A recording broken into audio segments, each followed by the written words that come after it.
Estamos en Punto por Punto, análisis y crítica sin censura, con el periodista Mucio Cárdenas Arellano y un servidor Roberto Morales Ayala. Las elecciones de este pasado domingo, 1 de julio de 2018, fueron en un escenario donde arrasó un candidato, Andrés Manuel López Obrador, y también su partido, Morena, el Movimiento de Regeneración Nacional. Arrasaron en varios estados, en todo el país, y tienen hoy prácticamente mayoría en el Congreso Federal y en el caso de Veracruz, también en el Congreso del Estado. Ese es el escenario, el resultado, Mucio, de las elecciones. Sí, Roberto, yo me preguntaría si gana Cuitláhuac García en Veracruz o gana Andrés Manuel López Obrador. La respuesta es obvia. Gana Andrés Manuel López Obrador, arrastra a sus candidatos, arrastra a Cuitláhuac García, arrastra a todos los candidatos que fueron al Congreso del Estado de Veracruz y se llevan una inmensa mayoría. Está por dilucidar si son 21 o 22 distritos ganados, dejándole únicamente entre 7 y 8 al Partido de Acción Nacional, y obviamente al PRI no le tocó absolutamente nada. La gran debacle de esta elección la sufre el PRI en Veracruz y en el plano nacional. Habría que someterlo a un análisis. ¿Cuál va a ser la repercusión? ¿Hasta dónde Miguel Ángel Yunes es responsable de la derrota de su hijo? ¿Hasta dónde el pacto con algunos duartistas a los que no tocó en el ejercicio del poder le pudo haber repercutido ante una sociedad expectante, ante una sociedad que estaba tratando de identificar los alcances que podría tener el gobernador en el combate a la corrupción? Nos quedaremos ante la posibilidad de que regrese el duartismo y, peor, regrese Javier Duarte a Veracruz y más adelante regrese Karime de Duarte, la esposa del exgobernador, a volver a ejercer el poder. Hoy ya vemos algunas expresiones, algunos grupos que están manifestándose en la Ciudad de México, como los 400 pueblos, pidiendo que Miguel Ángel Yunes vaya a la cárcel. No sabemos cuál va a ser la figura delictiva que pudieran imputarle, pero sí vemos algunos signos que son preocupantes para la legalidad, por un lado, y para este combate a la pobreza, porque a fin de cuentas, Roberto, el duartismo lo padecimos todos los veracruzanos.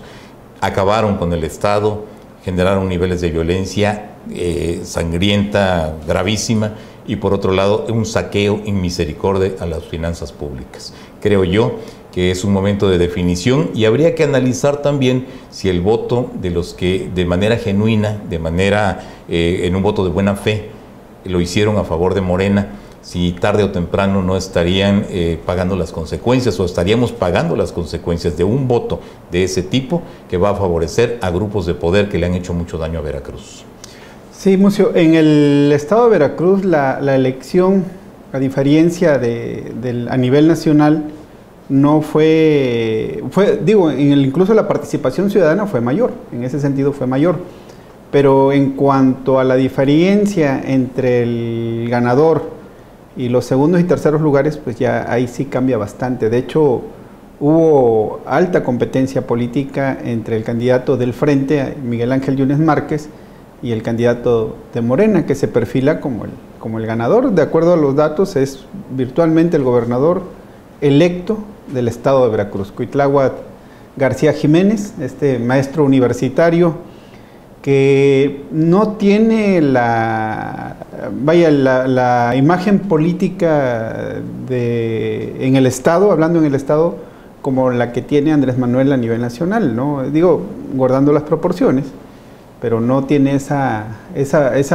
eminencia política que, al contrario, Miguel Ángel Yunes Márquez, a pesar de que se le acusa de ser el hijo del gobernador, como si eso fuera un pecado, pues finalmente ha sido una persona que ya fue 2 veces alcalde de su municipio, Boca del Río, en el cual participó en una segunda elección con una mayoría de votos, es decir, fue vuelto a elegir, pero con una alta aceptación. Entonces, en ese escenario, creo yo que el Frente presentó un buen candidato. Sin embargo, los factores que llevaron a la derrota del Frente en Veracruz, que el Frente está representado por el PAN, por el PRD y por el Movimiento Ciudadano, pues digo, esta violencia imparable de todos los días que sufrimos todos los veracruzanos, pues definitivamente fue uno de los factores.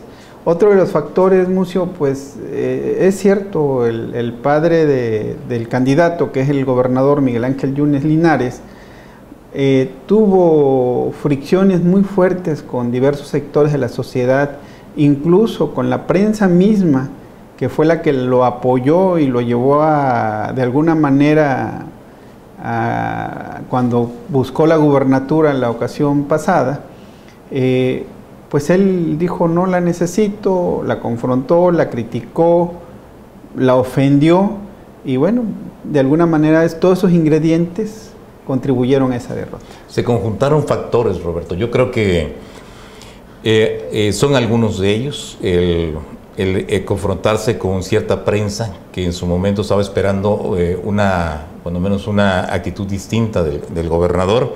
Hay otra prensa que es duartista, que nunca dejó de serlo, que vivió del duartismo, que se dedicó a combatirlo de manera muy fuerte. Yo creo que el factor, cuando se tocan intereses, y uno de los intereses estaba en los grupos de poder que existieron en el duartismo, en el fidelismo, algunos de ellos los tuvo de aliados. Yo hablo, por ejemplo, en el caso de Eric Lagos, que en la elección de gobernador operó para él, pese a haber sido el secretario particular de Fidel Herrera Beltrán en su momento.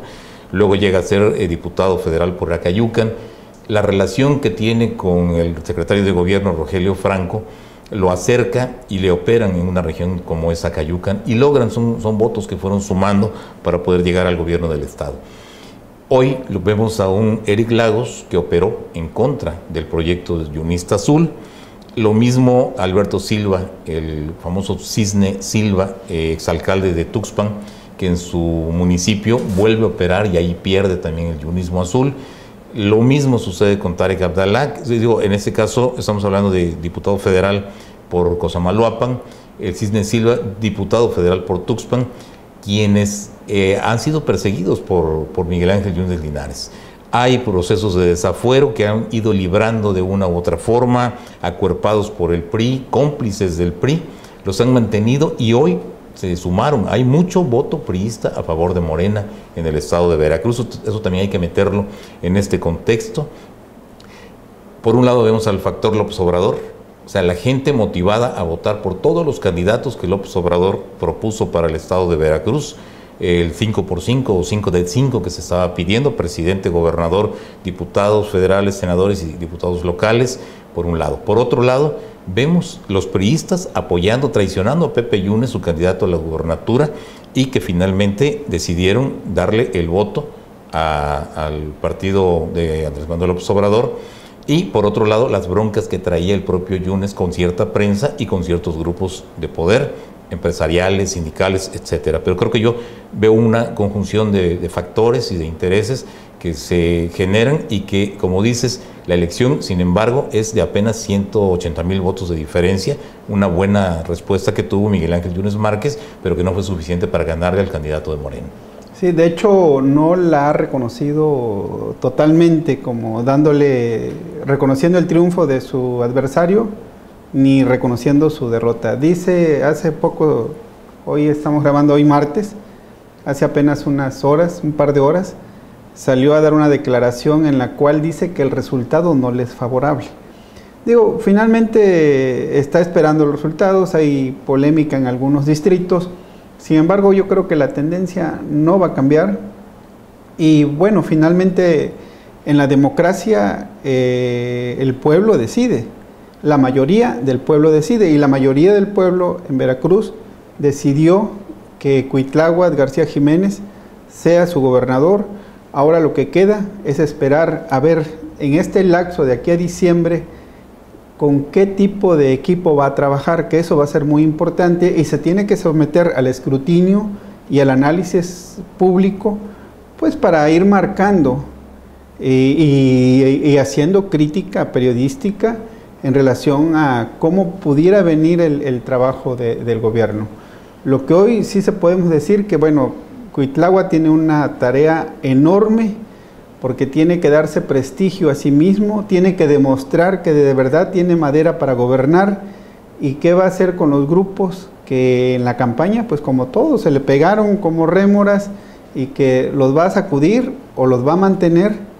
Y eso pues va a ir marcando, y tú lo mencionabas ahorita, Mucio, y es muy cierto, ¿no? Grupos duartistas que están operando y operaron a favor de Morena, digo, porque son sus enemigos de Miguel Ángel Yunes Linares, no son sus adversarios, son sus enemigos, ¿no? De hecho, a muchos de ellos los tienen en la cárcel. Habrá que observar también, y eso va a ser muy importante, este avance en cuanto a la aplicación de la justicia a la cuestión de que no haya impunidad para quienes saquearon el Estado. Si van a seguir en la cárcel o con el nuevo gobierno van a salir a las calles. Roberto, hay un signo preocupante. Había transcurrido apenas un día de la elección cuando ya diputados de Morena están pidiendo juicio político para el fiscal Jorge Winkler, el que se ha encargado por su cargo de llevar a la cárcel a varios de los funcionarios del gobierno de Javier Duarte. Las gestiones que se hicieron para tratar de extraditar a Karime Macías. Lo que hoy piden los diputados de Morena, diputados en activo, e incluso algunos que son diputados electos o ganadores de la contienda, es un juicio político para el fiscal. ¿Qué se vislumbra ahí? Se vislumbra que van a intentar que todos estos casos se reviertan, ¿sí? Es como pagarle una factura a ciertos grupos duartistas que hoy están en prisión, que hoy están perseguidos o señalados o que tienen denuncias encima. El caso de Karime Macías de Duarte, que vive en Londres, Inglaterra, y hay una solicitud de extradición. El mismo Javier Duarte, que se encuentra en el reclusorio norte de la Ciudad de México. Si lo que estamos empezando a ver a un día de la elección, porque esto ocurrió el pasado lunes, si lo que estamos viendo es que ya la gente de Morena traen la instrucción de pedir que se tumbe al fiscal que está electo para 9 años, pero a través de un juicio político se le pudiera quitar el cargo. Si esa es la intención, entonces lo que vamos a ver es que el voto bueno, genuino, el voto de los electores que actuaron de buena fe e incluso el voto de los que votan a ciegas por López Obrador, pudo llevar este proyecto, el de Morena, al gobierno de Veracruz y va a servir para que los delincuentes recuperen su libertad. Creo que va a salir peor el remedio que la enfermedad. La verdad es que Cuitláhuac García es un hombre que ha sido muy gris en su trayectoria política, fue un muy mal diputado federal. Si no hubiera habido el factor López Obrador, quizá no lo estuviéramos viendo como gobernador del estado de Veracruz. Pero lo más preocupante es que regresen aquellos que incluso desaparecieron gente, encubrieron algunos casos como el exfiscal Luis Ángel Bravo Contreras y queden cubiertos por un manto de impunidad, que eso sería mucho peor para el estado de Veracruz. Sí, yo creo que la declaración de sugerir un juicio político en contra de Jorge Winkler es precipitada, no era el momento.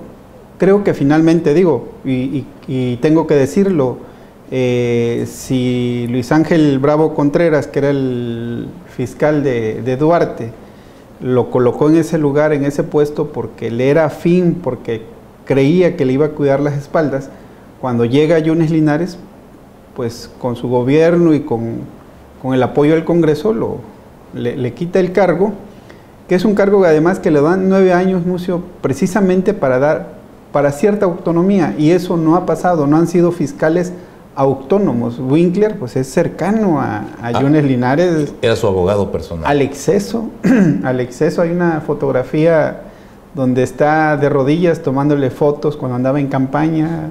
Entonces, ese tipo de situaciones pues nos dejan un mal sabor de boca en cuanto a qué tipo de fiscal tenemos en Veracruz, cuando lo que esperamos ante la situación tan delicada que vive el Estado, con las desapariciones, con la ola de violencia, con la impunidad que hay en las calles y que los delincuentes andan muy tranquilamente, pues yo creo que esa tarea, y porque finalmente lo va a cambiar, es decir, finalmente con el poder del gobierno del Estado y con el poder en el Congreso local, definitivamente tiene todo para aplicarle el juicio político si lo quiere, o para removerlo si lo quiere, pero habrá que ver, y creo que habrá que someter a un análisis muy riguroso a quien pueda llegar a ser el nuevo procurador del Estado. Así es, creo yo que todo debió haber tenido su tiempo, Roberto.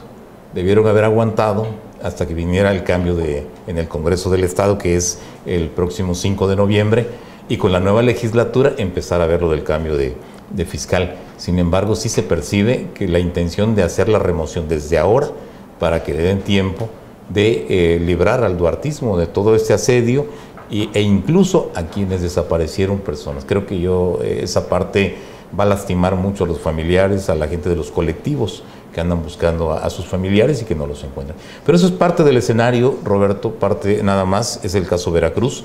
Si analizamos qué ocurrió en la elección federal, qué ocurrió con Andrés Manuel López Obrador, qué ocurrió con los partidos políticos, Ricardo Anaya, ya lo hemos venido mencionando mucho. O sea, hablaríamos por un lado de un desgaste que también hasta el último momento, incluso cuando felicita Ricardo Anaya a Andrés Manuel López Obrador, cuando lo hace público, cuando le reconoce la victoria, sí hay un reclamo al gobierno de Enrique Peña Nieto, porque menciona que no es posible que hayan desatado todo el aparato de poder, el poder judicial, el área judicial a través de la Procuraduría, para tratar de desgastar su candidatura. Fue un abuso, fue un exceso por parte del gobierno de Enrique Peña Nieto. Y por otro lado, observamos que en todo el país, y si lo atendemos al mapa electoral, el efecto López Obrador fue devastador.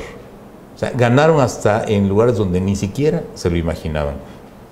El mismo Andrés Manuel López Obrador, que en su momento dudó de poder tener el control del Congreso, cuando invitó a la gente a que votaran, y que votaran 5 de 5, y que pedían que lo hicieran por Morena, no hablaba de los otros partidos políticos, ni del PES, ni tampoco del PT, quería que la gente acudiera a votar, cuando algunos de sus alfiles, como en el caso, por ejemplo, de Paco Ignacio Taibo, que manifestó en un video que había que votar muy fuerte y parejo porque Andrés Manuel dice necesita tener mayoría en el Congreso.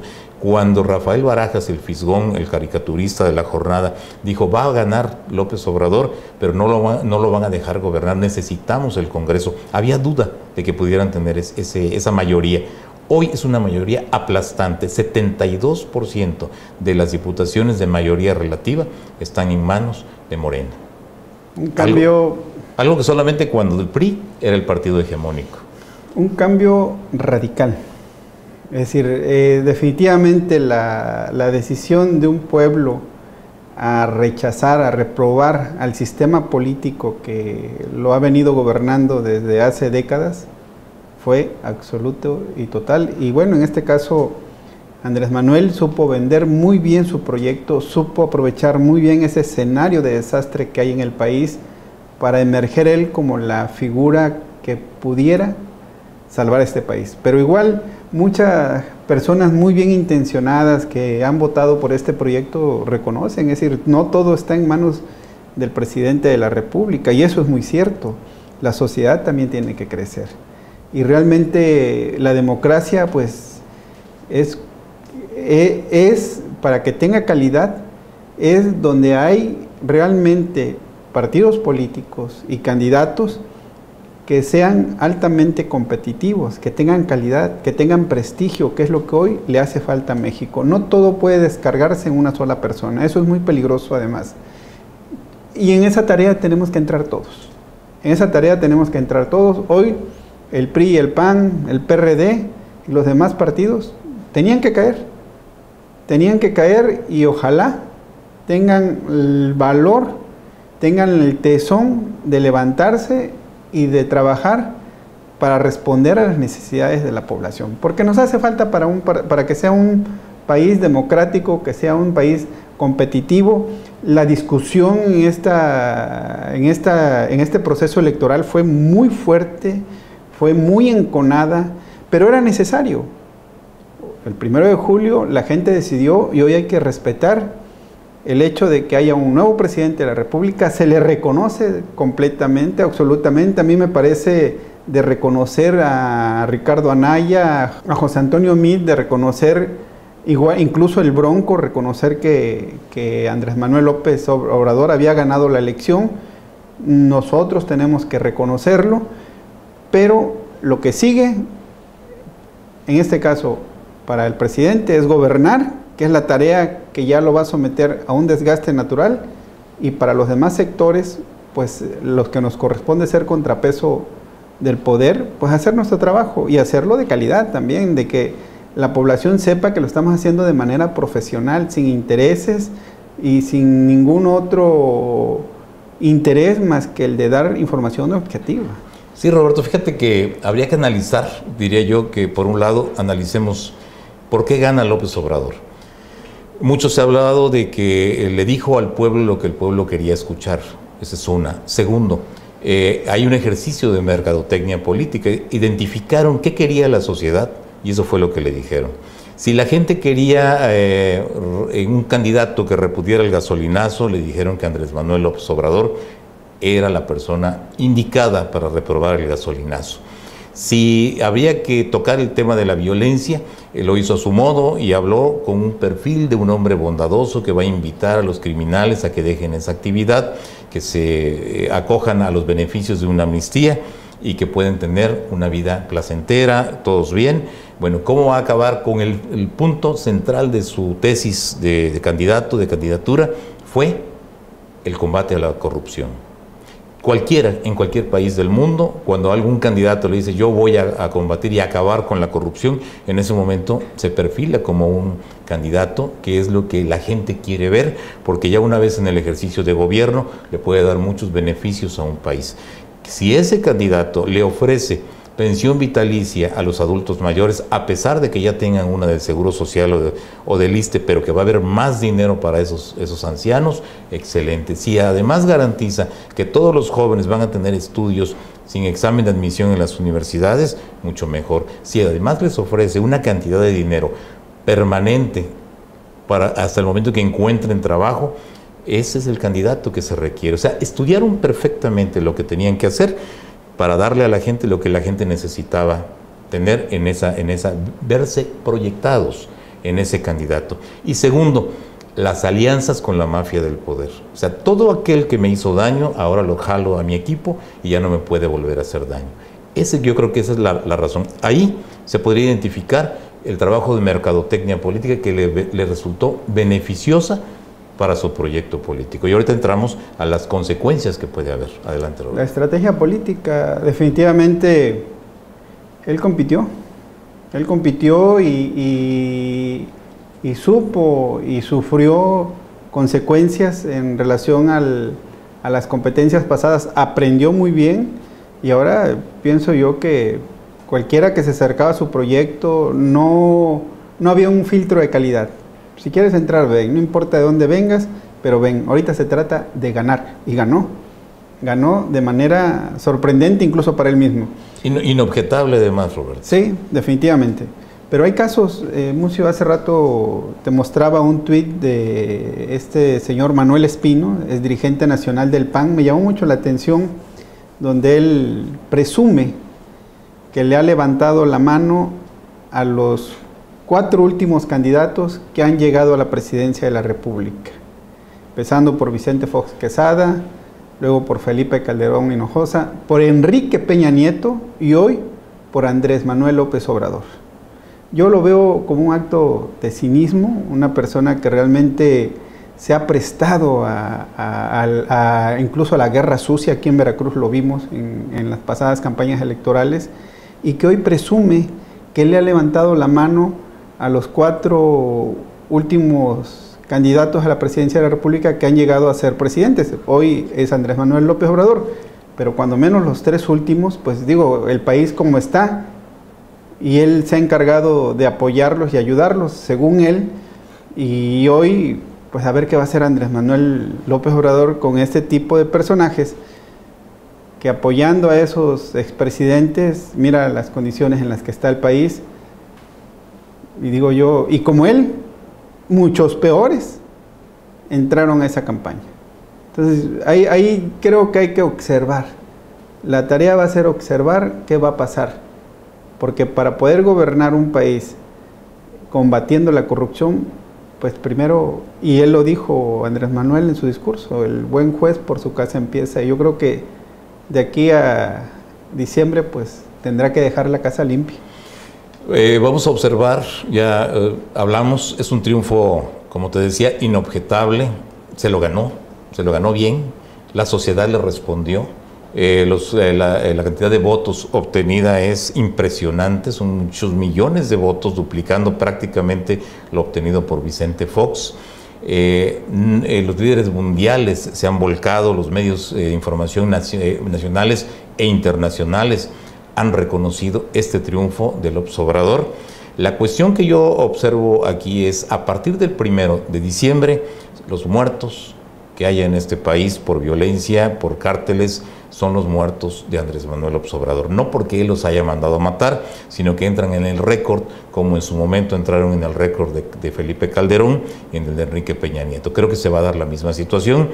Problemas de corrupción que se sigan dando ya serán parte de la estadística de Andrés Manuel López Obrador. ¿Cuánto tiempo tendremos que esperar para evaluar, para ver, para poder identificar si lo que se prometió en campaña se cumple? Quizá yo creo que un año. En un año podemos ver si Andrés Manuel López Obrador comienza a cumplir con sus compromisos. Sí, echa abajo las reformas estructurales, incluyendo la energética, que es una de las que más ha combatido, la educativa, que dice que la va a derogar completamente.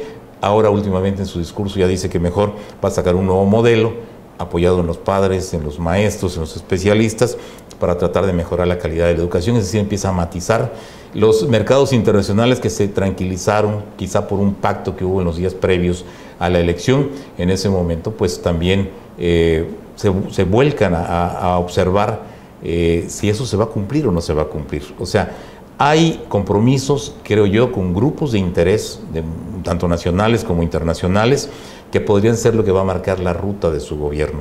Quisiera yo concluir en esta parte, Roberto, citando a Enrique Krause. Enrique Krause alertó: no le den todo el poder a un solo hombre, los mexicanos se lo dieron. Enrique Krause lanzó un libro que se llama El pueblo soy yo, en alusión a los dictadores. Tuvo conferencias donde él planteó que si no había un contrapeso a través del Congreso, a través de los poderes, a través del poder legislativo, se corría el riesgo de que un solo hombre hiciera lo que quisiera. Vamos a ver cuál va a ser el catalizador, el filtro, aquello que nos indique si Andrés Manuel López Obrador va a gobernar para sí, va a cumplir un capricho, va a cumplir una obsesión, va a cumplir un compromiso con una sociedad que creyó en él, que le está dando todo, pero que también lo vemos rodeado de la mafia del poder. En campaña se suma, Roberto. En el ejercicio del poder se resta, y para consolidar el poder hay que dividir cuando hay que entregarlo. Creo yo que López Obrador, siguiendo esa máxima, sumó. Vamos a ver si a partir del 1 de diciembre comienza a restar. Ojalá lo haga.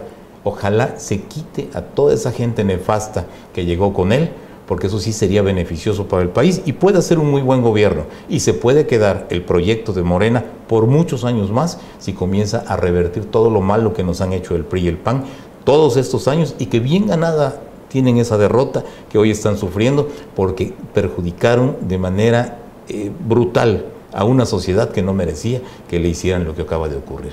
Yo espero que Andrés Manuel López Obrador, atendiendo a eso, haga un buen gobierno, se sacuda las lacras que tiene ahí a su lado, a la mafia del poder que incluso lo ayudó a llegar, pero que creo yo que eso pudiera ser beneficioso para la sociedad. Ojalá que lo haga. A Krause, que es un intelectual destacado en nuestro país, al igual que el escritor peruano Mario Vargas Llosa, Andrés Manuel López Obrador los descalificó. Sí. Los descalificó por criticar precisamente el populismo, ¿no?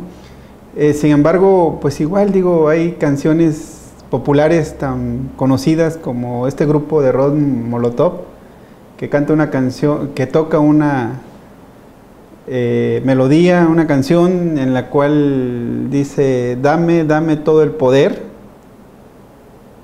para lo que sigue. Sí. Sin embargo, el pueblo creyó, el pueblo tiene la esperanza realmente de un cambio.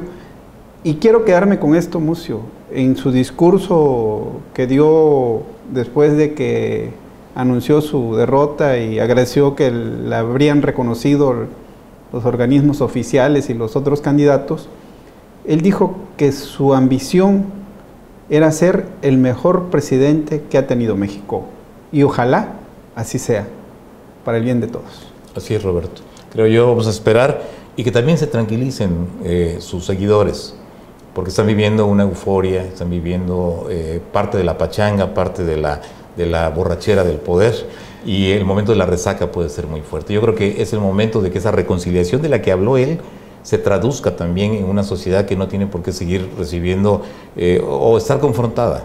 Yo creo que los que no creyeron en López Obrador hoy prudentemente dicen ojalá le vaya bien, pero yo espero que de la otra parte dejen de haber tanto insulto, tanto agravio, e incluso invitando a los que no votaron, pues, váyanse del país, pero el país no es de ellos, el país es de todos. No hay que ofender.